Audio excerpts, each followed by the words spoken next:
everybody. Good evening, good morning, wherever you are on earth. I'm here in the middle of the road. Ay, hindi pala in the middle. Near the middle. So today is Sunday. It is October, oh my God, October 30.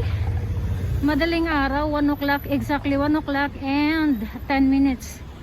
So, ganito po ang nagaganap sa city. First time na nagkawala ang mga katauhan. Ang daming nagko-costume here. I wanna take video sa mga nagko-costume, kaya lang I have to rush kasi I'm waiting for my next ferry. So, I supposed to take the 12 o'clock ferry. So, 1 o'clock na siya ngayon. Ibig sabihin, na late ako sa aking ferry na last ferry. So, I'm waiting for the first ferry, which is the what's the name, 2:30 in the middle of the madaling araw. So right now I'm gonna be talking about sa hindi po ako nagpapakita ng mata, ay mata-tour ng mukha most of my videos if you observe. So right now I'm gonna be talking about sa pagbabasa ng palad kasi surprisingly na-surprise talaga ako na overwhelm. I have a lot of readings tonight dahil merong nag-post sa GC namin na I joined the Filipino group based in Hong Kong, pero nasa iba-ibang country po yung iba. Nasa Pilipinas or from Hong Kong sila, napunta na sa ibang bansa. So anyway, so the topic that they posted is random lang siya, napasilip lang ako. So pagsilip ko, kita ko palad nakabuka. So ginome ko siya kasi unang pagtingin ko sa palad niya, masyadong maraming lines. So sabi ko, I hope your line is I hope your right palm are not magulo as your left lines. Parang ganun yung kinoment ko doon. Tapos nag-reply naman yung isa. Hindi ko alam kung sino yung, basta hindi ko, lahat po nang nababasa kong palad, diretso na lang talaga ako nagbasa sa comment at palad. Hindi ko na tinitingnan yung pangalan or profile. So kasi sa sobrang dami, yung from the beginning, which means the bottom one, yun yung unang nag-send. So ganun yung pagbabasa from the bottom. 'Di ba yung i-scroll mo yung messenger. So kumbaga kung sino yung nasa taas, siya yung latest or last na nag-message. So doon ako sa baba unang yung sa mga bago nasa sa spam ba tawag doon? Lahat napunta sa spam. All new messages are dadaan sa spam. So doon ako So interestingly talaga, as in yung pinakaunang nag-reply sa comment kong yun, yung pala yung post niya pala kaya binuklat yung kamay niya, pala may hawak siyang jewelry, parang kwintas nga, parang nabanggit nung isa kwintas daw. Akala ko buhangin yung hawak niya kasi medyo malabo ang paningin ko, mga madam sir. So akala ko buhangin. So yun pala jewelry pala, gold. So ang una ko talagang napansin yung palm lines, nagbabasa ako ng palm lines. Kaya sabi ko, kasi most of us, right-hander or right-handed, which means the right is for the present and future, the left is the past. So kaya sabi ko, sana ang left mo is past, ang right mo is hindi yung picture na yan kasi ang gulo ng kanyang palad. So I'm assuming or I was wishing na hindi yun right kundi left at iyon ay pass, para at least kung pass man yun, kung gaano kagulo yun, sana hindi ganun kagulo ang right, which is present. Yun yung ibig kong sabihin doon. So nawindang ako mga madam sir, nabigla ako doon sa nag-comment si madam, yung pinakaunang comment. Shout out sa'yo madam, ang hirap banggitin yung pangalan niya, may mga parang pa-Chinese. Basta alam mo na yun madam kung sino ka, yung pinakauna talaga. Nagulat ako talaga sa niya, sa revelation. Tayo talaga balahibo ko as in. Tapos pinawisan ako. Kasi may include Alam mo, iiyak ako. Hindi naman ako naiiyak. May kasamang ano talaga, kinikilabutan talaga ako sa ano niya. Ay, ba't ako naiiyak? Anyway. Tapos, pagkatapos noon, may nagsunod-sunod na, as in, 1, 2, 3. Tapos, okay na yun. Oh my God, may sumunod pa rin talaga. Tapos, oh my God, hanggang umabot na ng 10. Di nag-reply ako na, ay, Diyos ko. Ang huling bilang ko, naging 20. Sabi ko, nireply ko na lahat. Akala ko natapos na, meron pa palang panibago. Sabi ko, ay, wala na, malilate na ako sa aking mga, birthday ng kapatid ko. Bibili pa ako ng cake. Oh, you have no idea kung paano ko tinakbo yung, naka-scooter ako, tinakbo ko yung tinakbo ko yung 10 minutes from Central to the pier, in Central Pier for Lama Island. Tapos, ay, buti na lang inabot ko talaga. Ang iniisip ko talaga kung yung cake hindi na buo pagdating dun kasi one hand is cake and one hand is driving scooter. Tapos, Diyos ko, alam mo na, pag nagtakbo ka, kasama na yung uga-uga doon. Tapos ang iniisip ko pa, magbo-blow kami ng cake kasi nga birthday niya, kagagaling nilang Ocean Park. So birthday niya, yun yung nasa isip ko, dala-dala ko pa yung lighter kasi mag-happy birthday. Yung pa-surprise sa pier na lang. Happy birthday to you. Pagkatapos, kakain kami ng cake. Ay, ayun, pagdating nila, 7:58. Ang ferry is 8 o'clock. So, sinong may time na magpa-happy birthday, magpa-blow ng cake? Di wala na. Binigay ko na lang sa kanya. Kaya, nag-post na lang ako ng video na bit-bit niya yung cake. Sabi ko, sige, pupunta ako ng Star Ferry. Chimshatray kasi ako. So, nung nasa Star Ferry na ako, di ang ganda ng view kasi 8 o'clock, there are symphony of lights.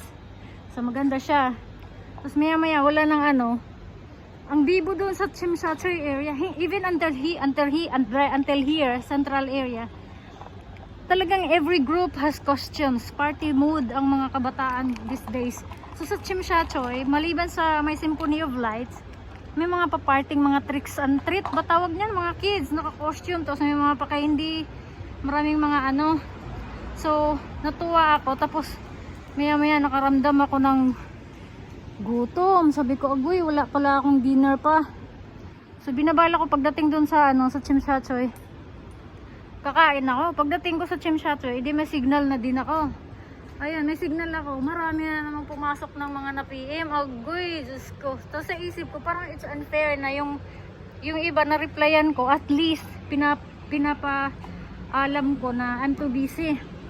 Tapos yung iba talagang na-replyan or nabasahan ko yung palad kasi agad silang nag-send ng palad with the logo or identification kung which one is right or left, and then kung right-hander ba sila or left-hander. So, sobrang alam mo, pag may bawat nabasahan ko na parang may kaakibat na may kaakibat na kakaibang energy. Matayo talaga yung balahibo ko ba, yung namamawis yung kilikili ko, overwhelmed sa tapos pinaka-intensely winner si Madam, shout out sa'yo, Bisaya siya. Ang tawag dun, bihira, mabibilang ko lang sa kamay siguro yung mga nabasahan ko na dalawa sila sa buhay ng kanilang ng kanilang kung sino mang partner ba nila or asawa or husband. Si Madam, shout out sa iyo, Madam. Alam mo na kung sino ka. Si Madam breadwinner na ayaw niyang umamin na mayaman siya. Kakaiba, as in, 'di ba, ang yaman-yaman niya, marami siyang resources na pwede niyang pagkakitaan. Sabi niya hindi daw siya mayaman. Sabi ko, ikaw na nga, sa ngalan or sa name pa lang, maingay po mga Madam Sir kasi maraming mga party goers. Ang ingay nila. Ang dami mga kalasingan. Saan din sasabihin ko? So, yun nga, sabi niya, breadwinner daw siya, hindi daw siya mayaman. Sabi ko, sa ngalan pa lang na breadwinner ikaw, ibig sabihin, you have money. So someone relied on you because you are richer than them. So that's what I mean. It doesn't mean na you are as rich as Bill Gates or Donald Trump. What I mean is you have resource of money. At least kung saan ka man maruroon, whatever position of life, wherever you go, meron kang mapagkukunan. Kumbaga hindi ka na nawawalan. So yun yung ibig kong sabihin doon. Tapos ayun na nga, na-amaze ako kasi hindi talaga ako makapaniwala na sometimes, mga madam and sir, I don't believe with what I'm doing. Yung sometimes, yung parang, kasi hindi ko kayo kilala, diba? So wala akong nakikitang picture. Kasi mostly hindi ako nakatingin sa mga picture nyo, nakatingin ako sa mga palad nyo. Sa dami nyo ba naman, hindi ko kayang isa-isahing tingnan yung mga pangalan man lang, hindi ko, kasi sa sobrang dami, tapos ang haba-haba ng mga pangalan. So meron dyan na mga my love, yun lang may madali kong matandaan na may word na love sa pangalan, kung sino man yun. Tapos ang hirap bigkasin ba ng mga pangalan nyo anyway. So ang masasabi ko lang, pasensya na sa lahat na hindi ko identify or na mabanggit yung mga pangalan nyo kasi I would never remember. Malimutin ako, hindi ako good sa mga memorizing names. And every readings are different, and pag nabasa ko yan, after that, hindi ko na maalala kasi bawat reading hanggang sa pagtingin ko lang ng palad kung ano yung nasabi ko, yun. Tapos mostly kapag may nagpaulit na ng pabasa na, uy ate, sinabi mo tong ganito, lalo na yung mga friends ko na we known each other for a few or a long, sabi niyo, uy ate, yung sinabi mo ganito ganyan. Sabi ko, ha? Ano yung sinabi ko? Ipa-remind mo sa akin kasi hindi ko maalala. Kasi it's hand, hindi ko po minimumorize yan mga madam sir. But this time, overall, generally, most of you, puro mga struggles. Yun yung nakakasad na although hindi ako nag-step on that emotional moment, pero nakakasad kasi most of you mga madam sir, mga may pinagdaanan, may mga struggles sa life. Tapos anong tawag dito? Yung alam niyo yung struggle na nga, you are pa rin, you are into it pa rin. Ang hirap nyong mag-move on ba? Bakit? Kumbaga, why you have to let your life suffer? Ngayong maiiyak ako. Ngayong alam nyong nasaktan kayo, di ba? Why you have to let your life like that? Naiiyak ako kasi bakit kailangan ganun?